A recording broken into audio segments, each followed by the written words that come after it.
We've had a pretty long, illustrious history so far for restaurant fiction. There's been a lot of different guests. Obviously, we've switched formats from audio to video. Not switch, because we're still doing the audio-only episodes, right? So we're using those. But moving into the video format, we're taking an eye for the future, right? Absolutely. So kind of looking back on the past, not to start out necessarily heavy, but you have a question where you ask for advice. And you don't ask this on every episode, but you say sometimes your 90-year-old self versus your 18-year-old self, what advice would you give yourself and why? To me, as someone who edits the podcast, I usually end up getting a lot of insight from those questions. So tell me, what are some of the insights or some of the things that you might have learned interviewing some of the many guests you've had on the show? Usually, when I ask, hey, what advice would you take? Would you take advice from your 18-year-old self or your 9-year-old self? For the most part, it is, people do say 90-year-old self, right, respectfully. But every answer is going to be different, even if somebody does choose their... It's good, right? It's good. It's good cooking. Oh, yeah. It's good fucking cooking. That's right. Mm-hmm. Yeah. So... Cheers to that. But I will say, whenever someone says the 18-year-old self, that is a left field for me, because I am always expecting 9-year-old self. So John Amiel, who is an incredible film director, he directed this huge end of the world movie called The Core. He directed this Sean Connery, Catherine Zeta-Jones movie called Entrapment, I believe. Classic. Yeah, but we talked with him and his wife, and immediately they said 18-year-old self, because in a way, their reasoning behind it was, when you're 18, they said, you just want to go for everything. You are not scared of falling down. When, as a 9-year-old self, you have already been through all the failures. You're wise. But no, 18, there's something really cool about, yeah, like that, almost like, let's go, doesn't matter. World. Mm-hmm. Mm-hmm. And you're not seeing your limitations. Exactly. You don't want to play it safe. You want to let's go through fire. Let's go. So we had the producer of the Ryan Reynolds film Waiting On, that actually, and the fictional restaurant in Waiting, it's called Shenanigans. And actually, a little side note, when you're in the kitchen, if you talk to pretty much any line cook or chef, Shenanigans is going to get mentioned at some point when you're working with them. It's like an Applebee's type of restaurant. Okay. So we had Dean on for this episode, and I believe it's either in part 1 or part 2, but Dean said that he formed his own cult. That he was in Florida, I believe he either grew up there, and he formed his own cult, and it was called the Chupacabra Awareness Committee. And he actually, it gets better. It gets so much better. He formed it while working, once upon a time, in the 90s or 80s, no, 90s had to be, the Disney World in Florida had a Bill and Ted show, and he was Ted. So he was an employee of Disney World. He literally formed a cult. Disney World? Uh-huh. He literally formed a cult inside Disney World. In the employees' room, where the employees take their lunch break and bullshit and change into their character outfits and stuff. Mm-hmm. He put on a flyer, and he was like, hey, who wants to be a part of the Chupacabra Awareness Committee? And it worked. And he actually hosted meetings of a cult on Disney World property. Wow. Oh, it gets better.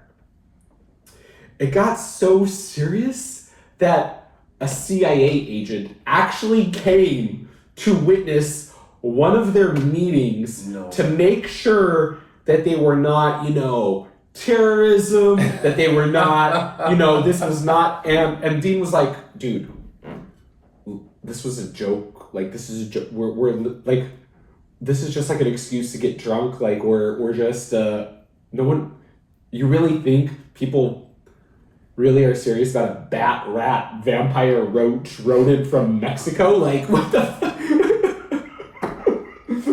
Apparently. Yeah.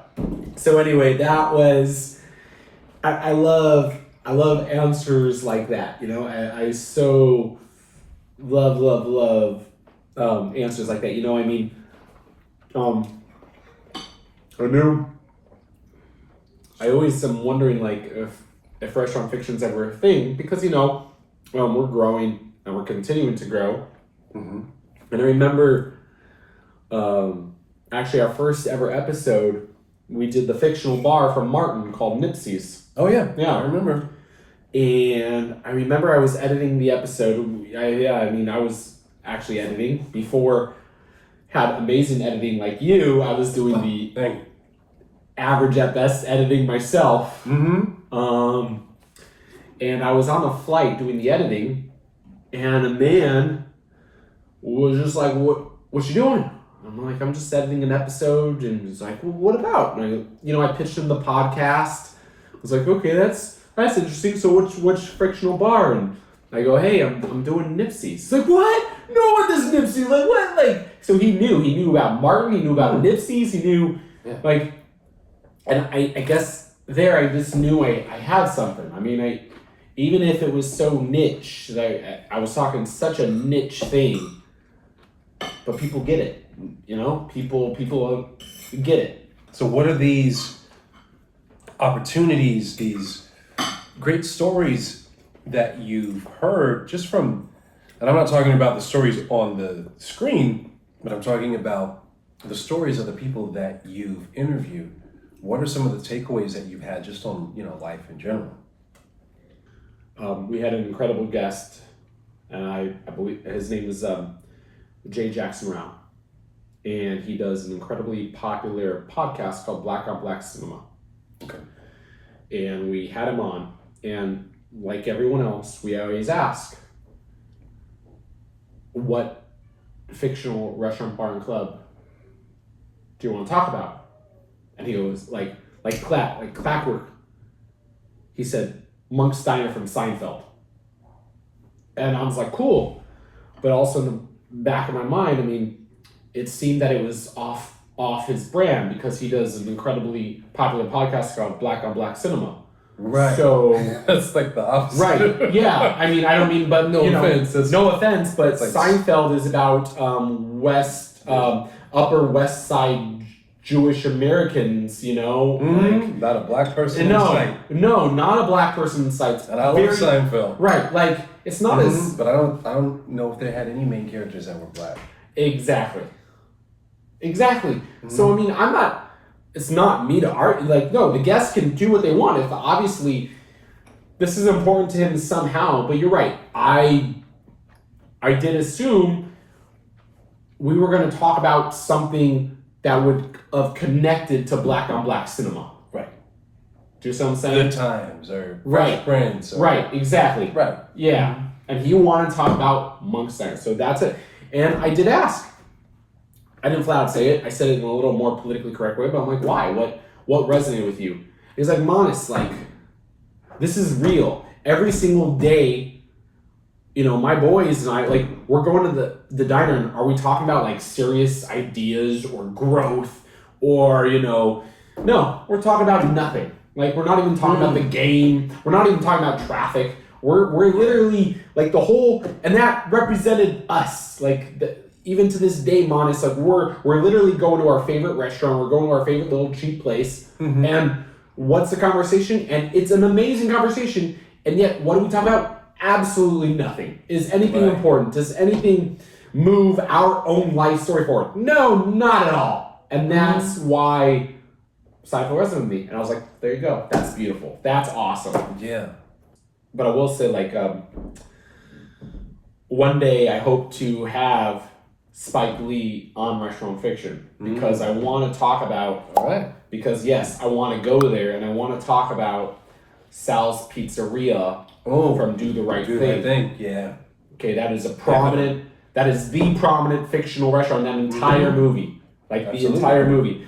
Now here's my own argument. Okay, so I forget the character's name, but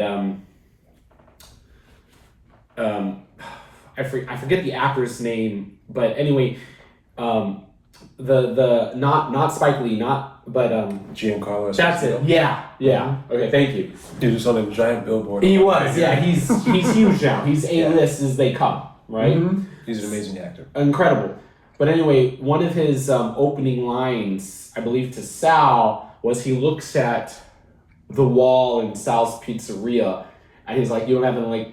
I'm paraphrasing. He doesn't, but it's like you don't have any black people. They're like all white people, right? They're like all white athletes. They're all white Caucasian actors, right? Mm-hmm. Famous singers. So here's my argument in general to just celebrity headshots in general, and this is not, but like